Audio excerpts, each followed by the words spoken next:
Welcome back. So today we are going to discuss a topic which is very much essential for us, and it will turn all the logics, all the complex things into a simpler output. So you can imagine, like, when you plug a device into a wall outlet, you are tapping into a global system of immense power and complexity. So, but behind this simple act lies the world of alternating current, a system governed by mathematics that can be surprisingly intricate. The equation used to describe the oscillating voltages and the currents are filled with sine functions, frequencies, and phase angles. Frankly, they can be ugly. So today, I will show you a clean escape from these, which is known as Phasors, a geometric trick that turns this ugly sinusoidal mathematics into a simple vector pictures. So stick with me and for the 5 surprising truths and the one simple idea.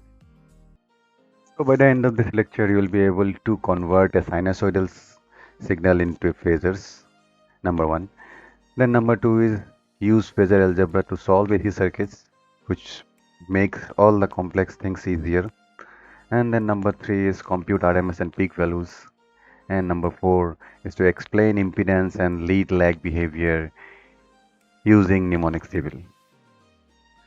So our objectives are like, first one is our phasor idea, then going to the second one about RMS, which we have already discussed about what is RMS and average of an AC signal in our last class. Then we'll move into impedance and we'll take some example and some question answer sessions. So now to start with, so let us consider a sinusoidal waveform which is suppose given by Vt equals to V peak or Vm with sinusoidal function of omega t plus phi, where this is our omega t. This is a translation of the signal alternating quantity with a maximum value of Vm and minus Vm. That means it will oscillate between Vm and minus Vm. So this ugly thing, when you have many of these, so it becomes slightly difficult. That means if we have many number of such sinusoidal signals, then if we want to analyze those, then it becomes slightly trickier because we are very much get confused with the idea of when which signal is getting started. So to get rid of this, engineers have invented the phasor, a single arrow that encodes amplitude and phase.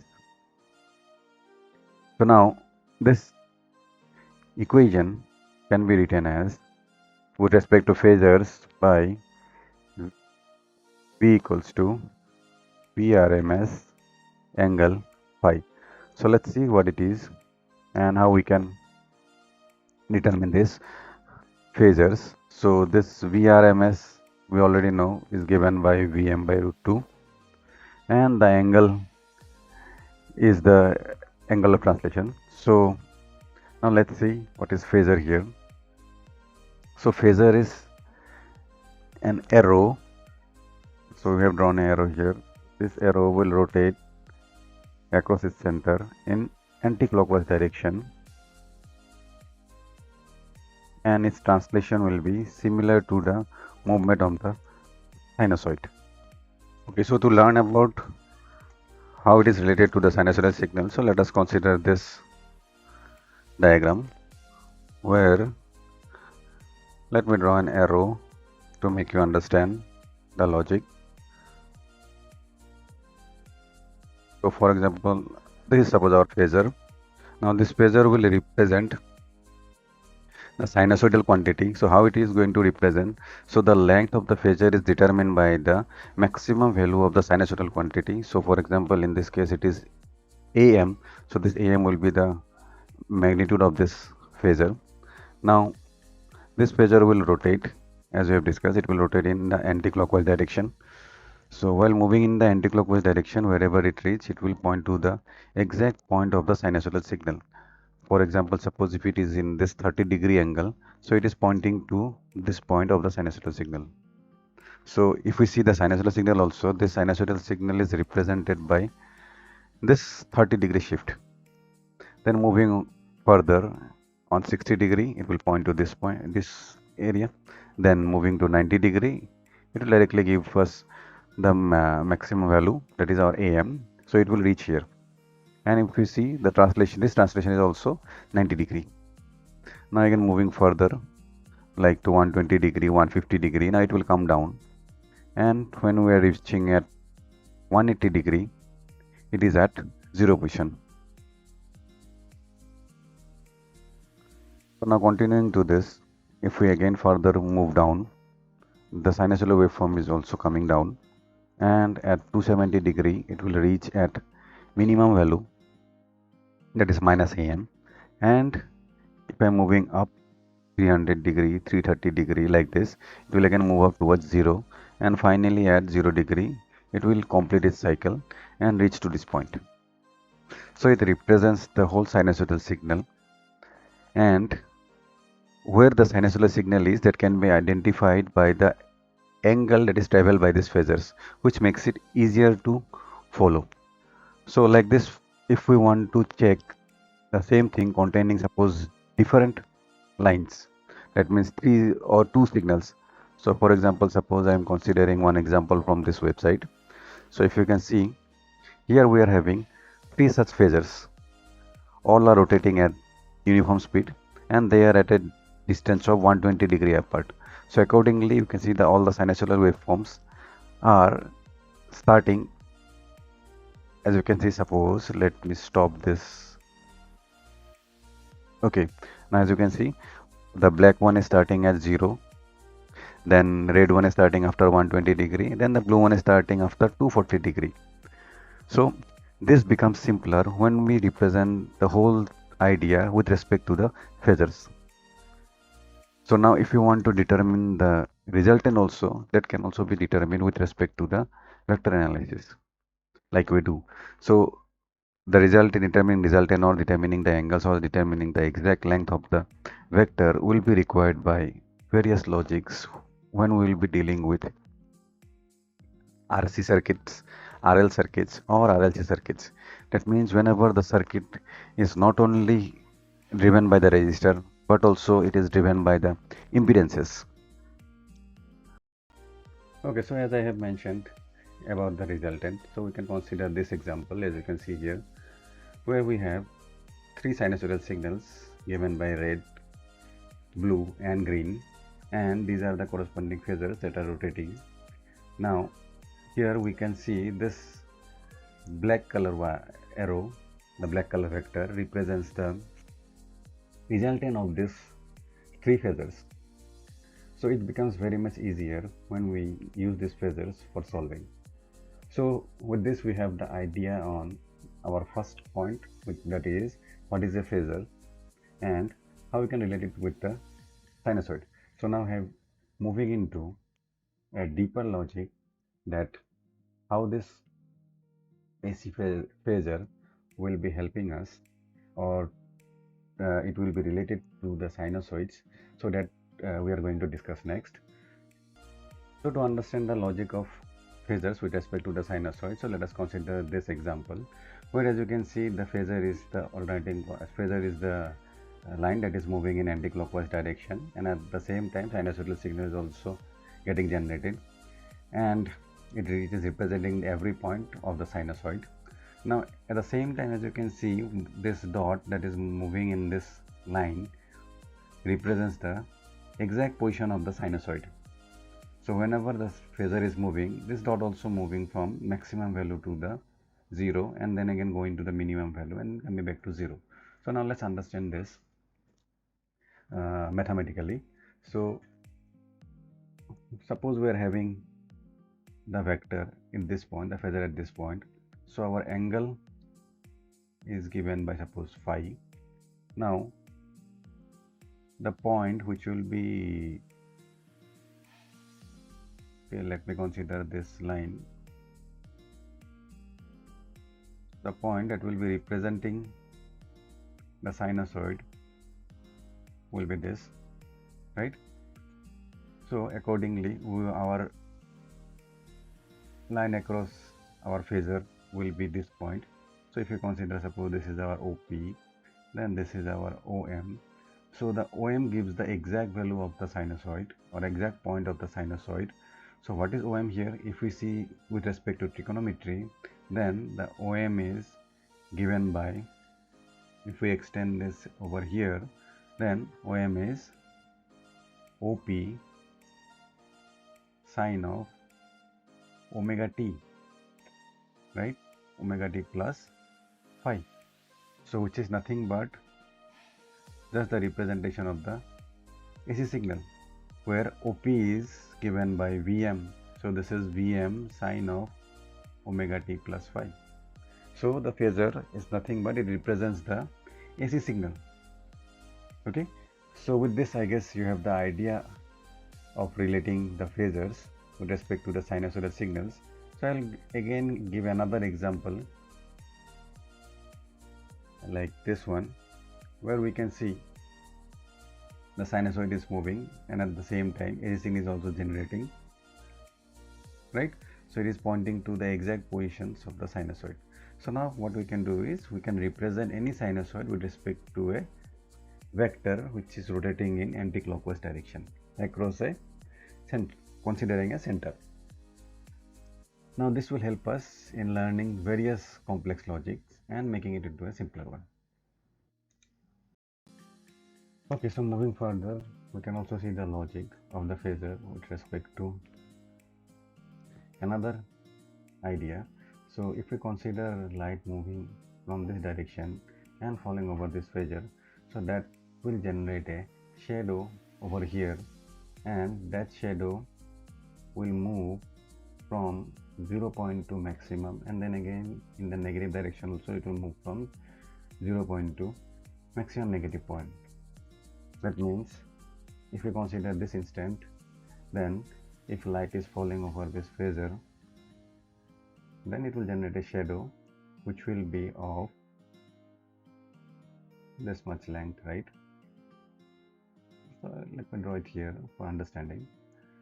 So it will be of this much length, which is nothing but the exact position of the sinusoid, right? So remember, every sine is just a vertical shadow of the rotating vector, and considering any point of the vector as it is rotating, so it will provide the exact shadow which will represent the sinusoidal waveform, right? So this is the second truth, that is that sine is a spinning arrow shadow. Now moving further, that is the third point, the third truth. So as the outlet of our wall says, we are at 230 volts or we are at 220 volts. So is it actually 220 volts, or is the peak is 220 volts? Now this 230 volt, 220 volt is not actually the peak voltage. This is the RMS value which gives an equivalent DC power value. So Vrms, as we have discussed in our earlier class also, so Vrms is given by Vm by root 2, right? For example, suppose if we are considering the logic of Vrms, then if it is 220 volt, then the value of Vm will be 220 multiplied by root 2, which will be into calculating the value of Vm. So root 2 is given by 1.414, so that multiplied by 220 is coming out to be approximately equals to 311 volts. So whenever we say we are getting a 220 volt current, 220 volt voltage, so that means actually the peak value is somewhere around 311 volts. So this is the Third truth about RMS and peak value. So using this logic, we can determine any RMS or peak value if either one is given to us. So now moving ahead with the fourth truth, which is with respect to the resist resistance, right? So the resistance is the half of the story that we have figured out till now. So the simpler version of Ohm's law that we have discussed in case of DC circuits, which represented as V equals to IR, doesn't tell the whole story. So the whole story of AC power is slightly different. So to be honest, in AC circuits, the total opposition of current flow is not resistance, but rather than it is impedance. So this impedance is not only resistance, and impedance is more complex, comprehensive concept that includes two distinct components, and that is treated as a complex number. So these two components are, first one is the resistive component, that is the resistance, which is the real part of the impedance and comes from the resistors, which dissipate energy as heat. And the second part is the reactance. So this is the imaginary part which rise from the capacitor and the inductors. So this component don't just resist current, they introduce a time delay and phase shift between the voltage and the current. So capacitors do this by slowing down the change in voltage, while inductors slow the change in current. Because of this effect, it is called as out of phase with resistance, and it is represented mathematically by Z equals to R plus JX, where R dissipates the energy and reactance from the L and C stored and returns the energy cause the phase shift. So this Z is represented by R plus JX, where this XL is given by omega L and XC is given by 1 by omega C, and the Ohm's law turns out to be V equals to I into Z, which is given in Phasor form. Okay, so now if you consider a simple calculation, like suppose R is given as 10 ohm, L is given as suppose zero point 0.1 Henry, and frequency we are having of suppose 50 Hertz, then the value of omega will be, as we know, omega is given by 2 pi f. So this is comes out to be 2 into 50 into pi, so which will be 314.159 radian per seconds. Now the value of XL is omega L, which is 31.415 ohm. So the value of Z is given as 10 plus J times of 31.42 after approximation. So this is the value of the impedance Z. Okay. Now here we are using the term J because in electrical analysis we consider I as current. So that is why the imaginary number here is represented by J. Obtain the value of Z as 10 plus J, 31.42 ohm. So now here, if we want to determine the magnitude, so magnitude of Z will be given as square root of 10 square plus 31.42 square, and the value will be equal to 32.96 approximately. And then if you want to determine the angle of Z, so which will be given by phi, which is nothing but tan inverse of 31.42 divided by 10, and the value will be around 72.65 degrees.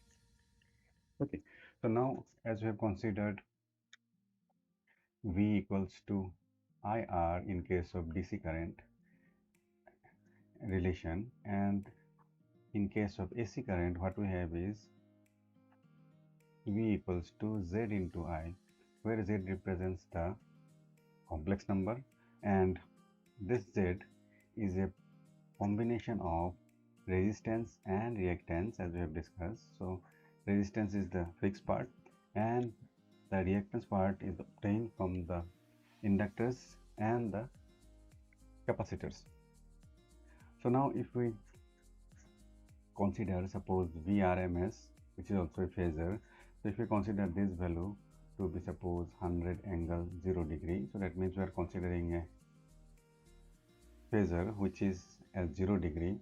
Now we have obtained the value of Z as 72.65 angle and the value is 32.96. So the value of Z is 32.96 angle of 72.65. So now if you want to determine the value of I, so the value of I is nothing but IRMS is nothing but VRMS divided by Z. So if we calculate this, then the term will be coming as 3.033 angle minus of 72.65 degree. So that means current I will lag the voltage V by an angle of, let's consider this, by an angle of 72.65. Minus means it's coming down. So this is the value of current IRMS, this is the value of VRMS. So this is what actually the Ohm's law is all about for AC current. So the relation of inductance and capacitance with respect to these phasors. So what we have is the fifth truth. Then consider suppose capacitor, a circuit containing a capacitor along with let's consider this is a pure capacitor and there is another circuit which now here in both these cases the relation of current and voltage due to these two reactances will not be at a 0 degree phase shift. But in case of your resistors, if you consider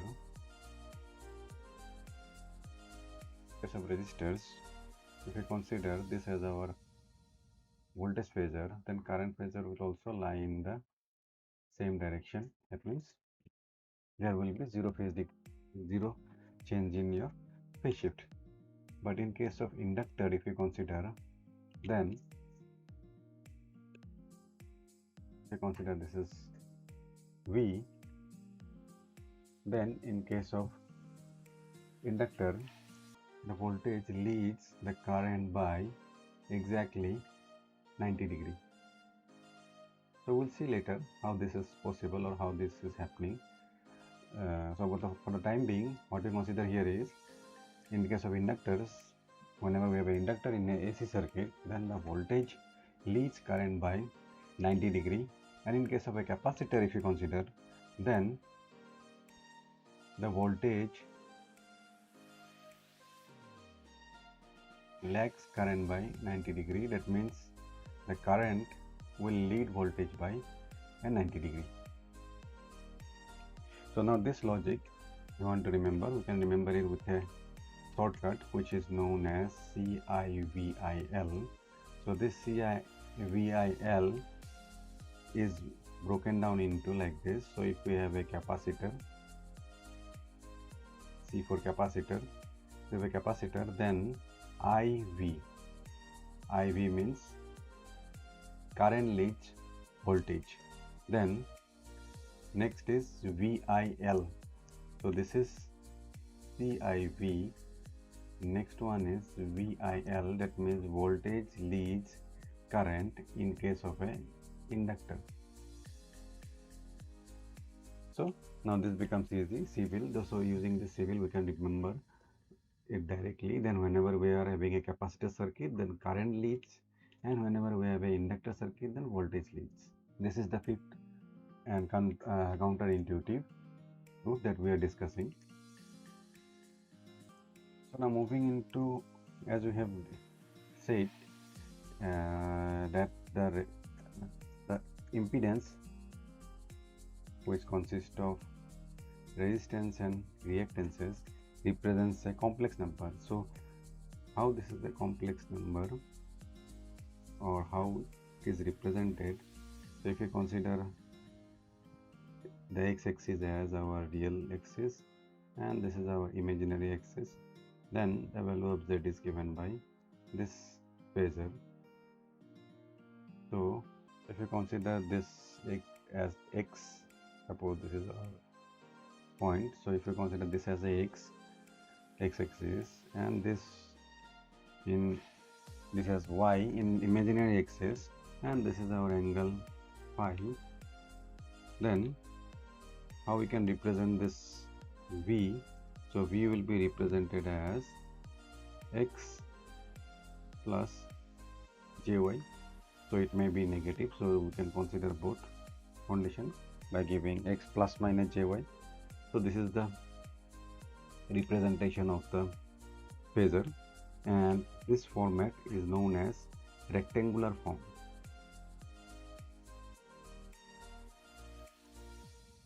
So this will be essential for doing various calculations with respect to phasors. So let us see what are the other different formats for representing a phasor. So these are rectangular form. So here, as we have already discussed, the value, that means the magnitude of v, is given as root over x square plus y square, and the angle is given by tan inverse y by x. Now this is one format which is known as rectangular form. The second format is trigonometric form. In trigonometric form, what we have is v, vector v is given by v of cos phi plus minus j sin phi. So this is the trigonometric form. Then third form is exponential form. So in exponential form, the vector is given by v into e to the power j phi. Again we put plus minus 0. Okay, and then last one is called as the polar form. So in polar form, the vector is given by v angle plus minus phi. Okay. So these are the mathematical representation of phasors. So we have four representation. First is rectangular form, second one is trigonometric form, third one is exponential form, and fourth one is polar form. Now why we require these different types of formats? So it is basically, the idea comes with this logic, that whenever we have to do any addition or subtraction, for example, suppose z1 minus z2, so this is done in rectangular format. That means it will be x1 minus x2, then j of y1 minus y2. So if I break this as z1 is given as x1 plus jy1, z2 as x2 plus jy2. So what is z1 minus z2 will be given as x1 minus x2, considering real terms together, then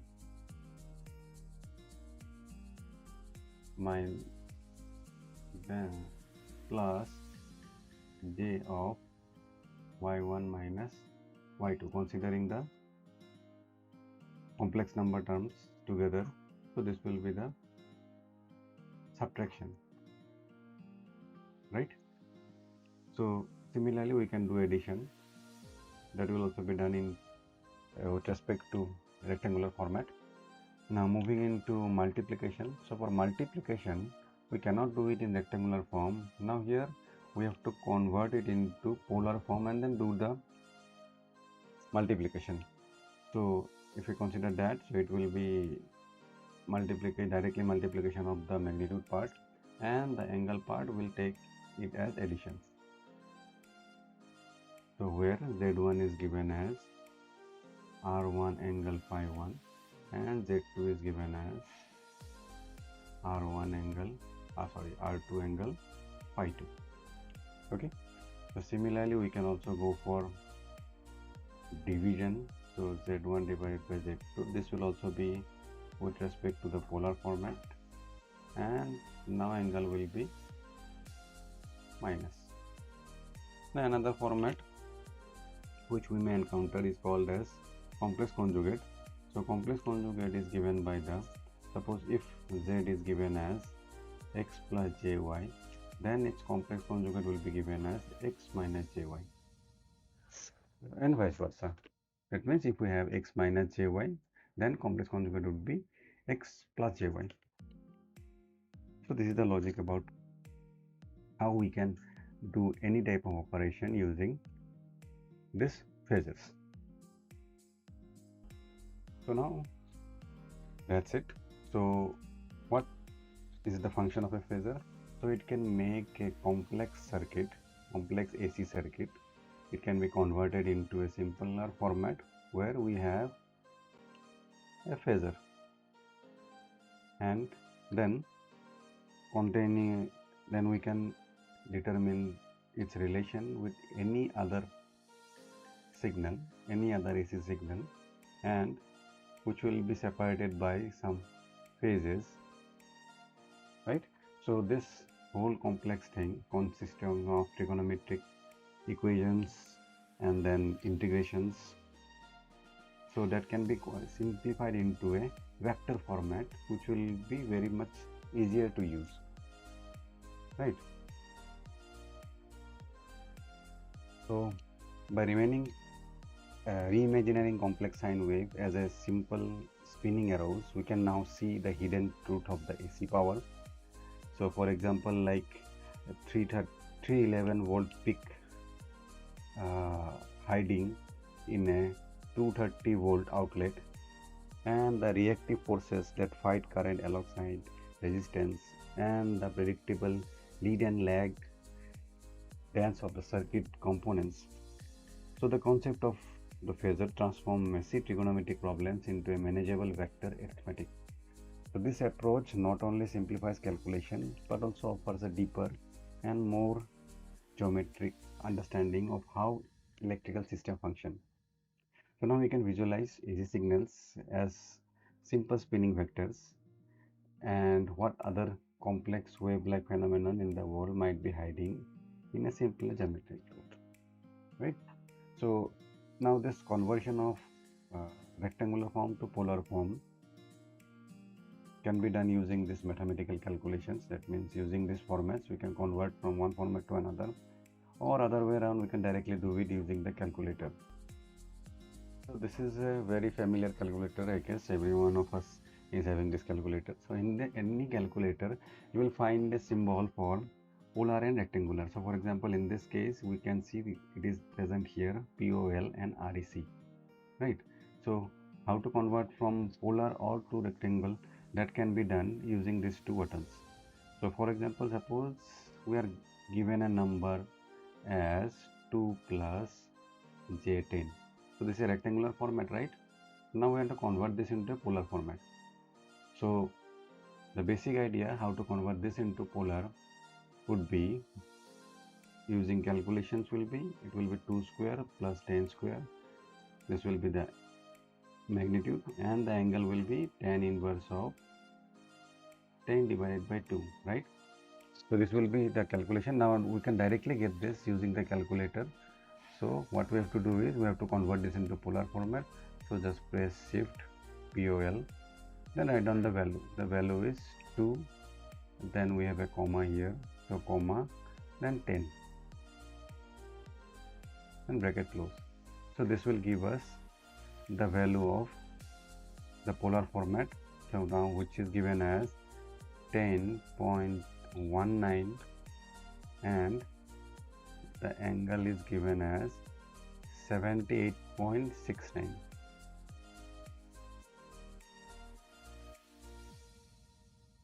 If we calculate this, we are going to get the same value. Now the same calculation is simpler. Just by using this, we can determine or convert from rectangular to polar and polar to rectangular. So this is conversion of rectangular to polar. Next, if you want to convert polar to rectangular, then we have to just simply do the reverse part. So rectangle, so let us put the same value 10.19, then comma 78.69. so let's see, so it is coming as 1.99, which is 2, and the value of y is 9.99, which is 10. So we are getting back the exact result which we have converted from polar to rectangular and rectangular to polar. So this way our calculations become easier and it will help us a lot for solving any type of Phasor program, Phasor numericals. So let us stop here. So I hope you have understood what is a phasor, how we can use it, and how we can represent a phasor, and what are the relation of the phasor whenever we are having a reactive component in our circuit. So which has capacitors and inductors.